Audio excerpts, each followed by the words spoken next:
1 कोरिन्थियो और उसका 9:24।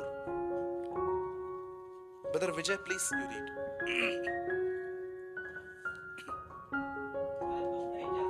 क्या तुम नहीं जानते दौड़ में दौड़ते तो सब ही हैं, परंतु हाँ, 1 मिनट रुकिए। यहाँ पर अभी सबने पढ़ लिया। अगर आपको चाहिए तो आप टिक मार्क कर सकते हो, अगर आपके पास एंड्रॉइड है तो आप बुक मार्क कर सकते हो वहां पर, ठीक है। अब सुनिए, आप सब जानते होंगे 9 अध्याय प्रेरितों के काम में पौलुस बदला गया, 9 या 8 अध्याय में, और उसके बाद उसने एक मिशन स्टार्ट किया और उसने बहुत सारी जगहों पे कलीसियाएं बनाई। पर आपको पता है वो कौन सी कलीसिया है जो मैं ऐसा कह सकता हूं उन दिनों की सबसे वर्स्ट चर्च थी? एक होते हैं वर्ल्डली लोग। डू यू नो वर्ल्डली लोग क्या होते हैं? संसारिक। इन्हें प्रभु भी चाहिए, दुनिया भी चाहिए, ये उनमें है ही नहीं। आपको मैं बताना चाहता हूं, इस कलीसिया का थोड़ा इतिहास सुनिए, शर्म मत कीजिए। कई बार क्या होता है, ये बातें सुन के ना हमको लगता है कि इस चर्च के अंदर सबसे पहले जानते हैं क्या था? ग्रुपिज्म था। जानते हैं ग्रुपिज्म का मतलब क्या होता है? कलीसिया के अंदर कलीसिया, जिसने जिसको सुसमाचार सुनाया वो सिर्फ उससे ही बात करता था। अगर किसको दिनेश पे यहाँ पर लेकर आया तो वो दिनेश से ही बात करेंगे, किसको आकाश भाई लेकर आए, मयूर भाई लेकर आए। इसीलिए पौलुस वहां कहता है, सोचो, वो कहता है कोई केफा का, कोई पतरस का, कोई कहता है मैं अपुलुस का। सबसे पहले इस कलीसिया के अंदर आपस में प्रेम नहीं था, उनके बीच में कोई यूनिटी नहीं थी। जिस कलीसिया के अंदर ग्रुप्स बन चुके हैं, ये बात साफ दर्शाती है कि उस कलीसिया में ऑलरेडी प्रॉब्लम्स हैं। लोग एक दूसरे को पसंद नहीं करते हैं, इसीलिए वो 1 या 2 से ही ज्यादातर बात करते हैं। लेकिन एक सच्चा व्यक्ति जो होता है ना, वो मीटिंग के बाद हर व्यक्ति से मिलेगा, उससे हैंडशेक करेगा, उसको जय मसीह कहेगा, उससे पूछेगा। लेकिन अगर आप एक से ही बात करते हैं, मैं आपको बताना चाहता हूं, you are already involve in a groupism. ये कलीसिया एक ऐसी कलीसिया थी जहां पर ग्रुप बन चुका था। दूसरी चीज, आप जानते हो इस कलीसिया के अंदर एक लड़के ने अपनी स्टेप मदर के साथ अफेयर रखा था। Do you know? पौलुस कहता है, मैं क्या सुनता हूं कि तुम्हारे बीच में अन्य जातियों से गंदा व्यभिचार हो रहा है। बेटा अपनी मां को रखता है। पढ़िए, आराम से पढ़िए, 3 अध्याय में लिखा है उसका उसकी स्टेप मदर के साथ सेक्सुअल रिलेशनशिप था। आपने कभी ऐसी चर्च सुनी है? मैंने कभी नहीं सुनी है कि किसी चर्च के अंदर किसी बेटे ने अपनी मां के साथ ऐसा किया हो। पौलुस उनको कहता है, मैं क्या सुन रहा हूं तुम्हारे बीच में। पहली चीज वो कहता है ग्रुपिज्म है तुम्हारे बीच में। दूसरी चीज वो तुमको कहता है कि तुम्हारे बीच में ऐसा व्यभिचार हो रहा है जो अन्य जातियों में भी नहीं होता था। तीसरी चीज जानते हैं इनके अंदर क्या थी? इनको प्रभु भोज खाने का भी कैसे था वो भी नहीं पता था। डू यू नो लोग प्रभु भोज कैसे खा रहे थे? आज भी बहुत सारे लोग खा सकते हैं, ऐसे ही खाते भी हैं मेरे ख्याल से। उनके हाथ में रोटी आती थी, वो एक ऐसी चीज को कि नॉर्मल चीज है, खा के बस खड़े हो जाते थे। पौलुस उनको कहता है, क्या खाने पीने के लिए तुम्हारे घर नहीं है? वो कैसे प्रभु भोज खा रहे थे आपको पता है? इनडिसिप्लिन। उनको कोई विवेक नहीं था कि इसको कितनी पवित्र विधि है, इसमें इसको खाने से पहले हमें जीवन जांच लेना चाहिए कि क्या हम कुछ गलत तो नहीं कर रहे हैं। लिखा है, जो कोई उसकी देह को नहीं पहचानता। इसका मतलब जब आप प्रभु भोज लेते हैं तब आपको ये रियलाइज होना चाहिए, क्या मेरी कलीसिया के अंदर, क्या सबके साथ मेरा संबंध ठीक है? लिखा है, इसको खाते समय जो देह को नहीं जानता वो अपने ऊपर दंड ले आता है। कितनी बड़ी बात है कि जो प्रभु भोज खा रहे हैं, लिखा है जो इसे खाते समय देह को नहीं पहचानता। इसका मतलब आपको उस समय सोचना चाहिए कि क्या चर्च के अंदर कोई ऐसा भाई बहन तो नहीं है जिससे मैं नाराज हूं, उसे खा के बाइबल कहती है जाओ पहले ठीक करो उसको। सब इस चर्च के अंदर ऐसा कुछ भी नहीं था। व्यभिचार था, ग्रुपिज्म था। थर्ड चीज वहां पर लिखी गई है कि प्रभु भोज खाने का डिसिप्लिन नहीं था। और जानते हैं एक और चीज वहां पर लिखी गई है कि उनके बीच में झगड़े थे। कलीसिया के बिल्कुल 3-4 किलोमीटर दूर एक आदमी रहता था जिसका नाम था खिलोया। वो पौलुस को लेटर में लिखता है और पौलुस वहां पर कहता है, खिलोया के परिवार से मुझे मालूम पड़ा है कि तुम में झगड़े होते, ऐसे झगड़े होते। लड़ाइयां होती है तुम्हारे बीच में। क्या आप ये बिलीव कर सकते हो, एक कलीसिया जिसके अंदर व्यभिचार है, खाने पीने का डिसिप्लिन नहीं है, उनके बीच में ग्रुपिज्म है, लड़ाई झगड़े हैं, उस कलीसिया को पौलुस इनकरेज करता है कि दौड़ो। Do you know? और जानते हैं उनको क्या कहता है? बोलता है तुम ऐसे दौड़ो कि तुम जीतो। आप बिलीव कर सकते हो कि ये लोग कैसे थे? पौलुस उनके बाद भी इनको कहता है तुम दौड़ो, तुम जीत सकते हो। कई बार हमारी जिंदगी भी ऐसी रहती है। 4 गलतियां इनके अंदर थी ऐसी, इससे कई गलतियां हमारे अंदर रहती हैं और हम सारा दिन गिल्टीनेस में चलते हैं। मैं घटिया, मैं बुरा, मैं घटिया, मैं बुरा, मैं बढ़ नहीं सकता, मैं ऑनेस्ट नहीं हूं। मैं आपको बताना चाहता हूं, आज संत पौलुस पवित्र आत्मा की प्रेरणा से आपको कहता है तुम अभी भी उठ के दौड़ सकते हो। और याद रखो, दुनिया में जो रेस होती है, मैराथन वगैरह वगैरह होती है, वहां एक ही जीतता है, लेकिन पौलुस यहां पर कहता है सब लोग जीत सकते हैं, सब लोग फर्स्ट प्राइज आ सकते हैं। लेकिन ये दौड़ है क्या? दौड़ का मतलब क्या है? वो कहता है क्या तुम नहीं जानते, दौड़ में दौड़ते सब हैं, लेकिन इनाम एक ही जीतता है। उसके बाद वो कहता है तुम ऐसे दौड़ो, हम सब दौड़े, वो कहता है, और लिखा है तुम ऐसे दौड़ो कि तुम जीतो। ये दौड़ एक्चुअली है क्या? उसके ठीक नीचे थोड़ा आगे आप पढ़ेंगे, वहां लिखा है मैं अपने आप को मारता, कूटता और वश में लाता हूं। इसका मतलब वो क्या कहने की कोशिश कर रहा था? एक बार फिर से डिसिप्लिन बनाने की कोशिश करो। ये सेल्फ लाइफ जब तुमसे आगे बढ़ने की कोशिश करे, उसको पकड़ो, इसको रोको इधर ही, इसको अपने आगे मत जाने दो। कितने लोग हैं ऐसे जो ये कहते हैं भैया मेरी आंखें जो देखना चाहती है वो नहीं, मैं जो देखना चाहता हूं मैं इसको वही दिखाऊंगा। you know? मेरी जुबान जो बोलना चाहती है वो नहीं, जो मैं बोलना चाहूंगा वो ये बोलेगी।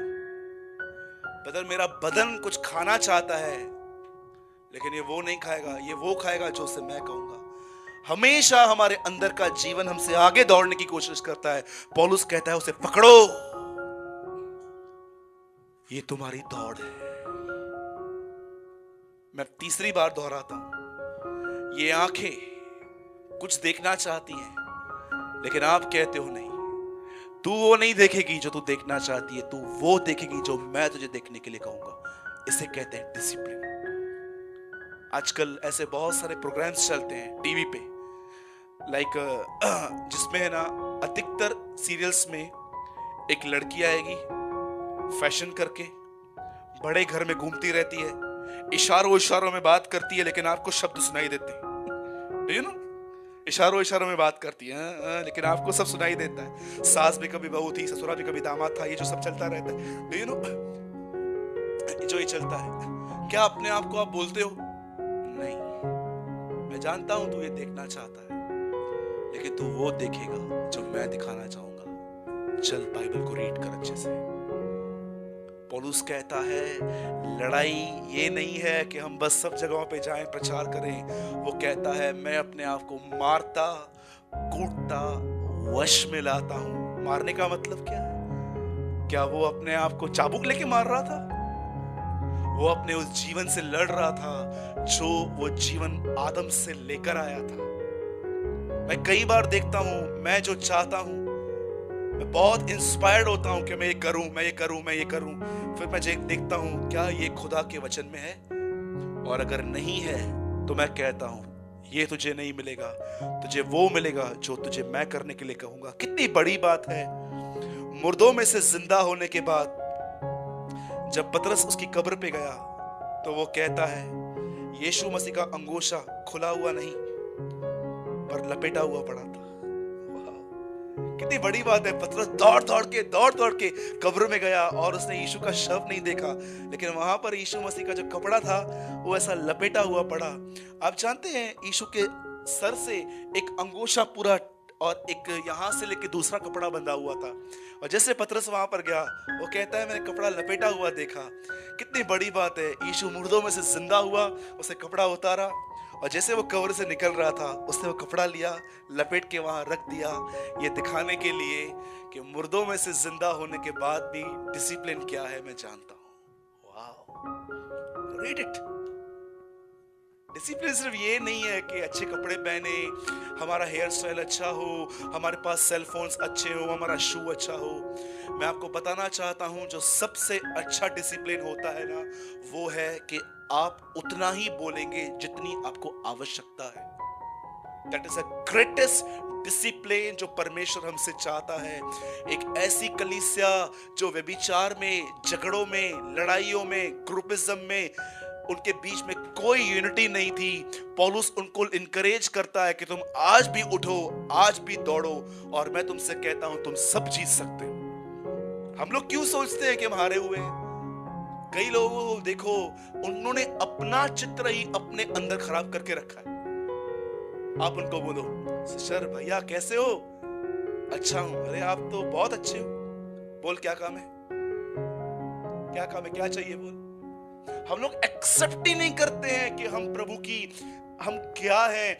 अधिकतर लोगों ने, जैसे दाऊद कहता है कि उसने मेरा गुनाह मेरे दृष्टि में निरंतर बना रहता है। आज एक सवाल अपने आप से पूछो, आपके अंदर आपकी इमेज कैसी है? आप क्या समझते हैं अपने आप को, मुझे बताइए। मेरे भाइयों और बहनों, अगर आप खुश नहीं हो तो आप अपने साथ रहने वालों को भी कभी कोई खुशी नहीं दे सकते हो। डू यू नो आप क्यों आप दूसरों को खुश नहीं रख सकते हो? क्योंकि आप खुश नहीं हो। आप कैसे रखोगे मुझे बताइए? अगर आप ही हैप्पी नहीं हो तो आपके साथ रहने वाले हैप्पी कैसे होंगे? आप ही हमेशा मुंह लटकाए हुए रहते हो, नहीं मैं अच्छा नहीं हूं, मैं बुरा हूं, मैं प्रेयर नहीं करता हूं, मैं 3 दिन प्रेयर करता हूं, फिर चौथे दिन मिस हो जाता है। आपने अपने अंदर ऐसा क्यों बना के रखा है कि परमेश्वर का प्रेम, उसका पवित्र आत्मा आपके बिहेवियर पे डिपेंड है? क्यों सोचते हैं अपने आप के लिए? सोचो। दाऊद कहता है, जब मैं अपने मां के बेदोल तत्व में था, बोलता है जब मैं अंदर था, क्या खुदा ने उसको बताया कि कितना अच्छे से तुझे मैंने बनाया है।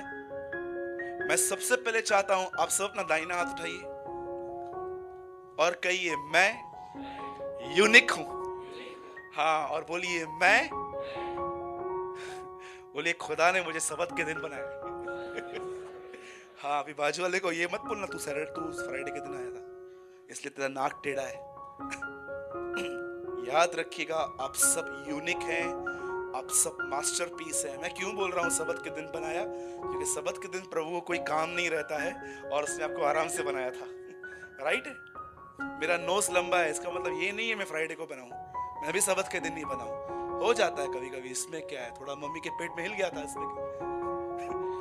तो मेरे भाइयों और बहनों, अपने आप को पसंद करो, ये बात अपने आप को समझाओ कि जो दौड़ आप दौड़ रहे हैं, आप कितनी बार भी गिरेंगे, और जैसे आप गिरेंगे ना, आप ऊपर देखेंगे ना, यीशु मसीह आपको उठाने के लिए खड़ा होगा। ऑलवेज वो खड़ा होगा।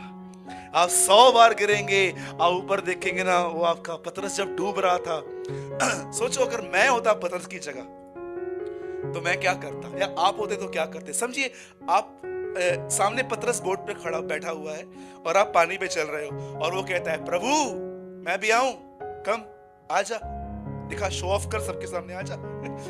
हम तो वहीं पर लेक्चर देते, और जैसे वो आता और गिर जाता, उसकी मुंडी ऐसे वो हिलाता था, तो जानते मैं क्या करता? मैं उसके आगे जाता और सबसे पहले उसको लेक्चर देता। इतनी बार समझाया था, यहाँ वहां मत ताक, यशाया में तूने पढ़ा भी था, यहाँ वहां मत ताक, और मैं उसके सर पे से पैर रख के बोलता रहा, तू चला ही जा अपने अंदर। ये हम हैं। लेकिन जानते यीशु ने क्या किया? पहले इसको खड़ा किया, पहले बचाया, बाद में उसको बोला अविश्वासी क्यों संदेह करता है। अरे पहले इसको बचाओ, बाद में लेक्चर दो उसको। हम लोग लेक्चर दे देते हैं, तब तक वो डूब ही जाता है। क्या कह, अगर दाऊद के झुंड में से जब भेड़ भाग जाती थी और वो शेर के मुंह में आ जाती थी, दाऊद क्या कहता था? तेरे को पहले ही बोला था झुंड से बाहर मत निकल, अब पड़ी रहे। दाऊद ऐसे करता था, दाऊद वहां से निकालता था उसे। डू यू नो, ये जो चित्र है कि दाऊद कैसे शेर के मुंह से भेड़ को निकालता था, ये चित्र है नए नियम का कि कैसे यीशु मसीह वो गरजने वाले से शैतान के अंदर से हर एक को निकाल ले आएगा। That is a sign. परमेश्वर आपसे प्रेम करता है। आज के बाद अपने आप से नफरत नको। हाँ, लर्निंग मराठी। राइट है, मुझे मराठी में एक वर्ड आता है, कभी भी आप बोलोगे ना, मैं एक वर्ड वो बोलूंगा, गब्बस। और उसके बाद भी ज्यादा बोलोगे तो एक और वर्ड मुझे आकाश से सिखाया है, मला माहित नाही। मेरे को नहीं आता है। ये 2 वर्ड्स में उन्होंने मुझे बताया था। पूरा मराठी है ब्रदर। राइट है, बाकी सब अलग है, आई वडील ये सब बाद में आता है, पर पहले 2 ये वर्ड सीखो, नहीं तो आप तंग हो जाओगे लोगों से। पहले गब्बस, ठीक है, ये बाजू वाले को मत बोलना, इधर ही ग्रुप बन जाएगा चर्च में। गब्बस एंड डोंट वरी, ये सब लर्न मत कीजिए। मैं यही कहना चाह रहा था आपके साथ। आज मैं बहुत जॉयफुल हूँ। आज संडे मॉर्निंग है। आज ही के दिन हमारा प्रभु यीशु मुर्दों में से जिंदा हुआ था मॉर्निंग में, ठीक है। तो प्रभु आपके साथ है। तो कितने लोग आज से दौड़ेंगे फिर से? मैंने बहुत अच्छे से एक्सप्लेन किया है आज आपको कि दौड़ना क्या है। आईज, टंग, ये सब मैंने आपको अच्छे से बताया है। मैं फिर से लास्ट टाइम बोलता हूँ, मेरी आंख वो नहीं देखेगी जो वो देखना चाहती है, ये वो देखेगी जो मैं उसे देखने के लिए कहूंगा। इट्स अ डिसिप्लिन, ठीक है। तो यीशु मसीह की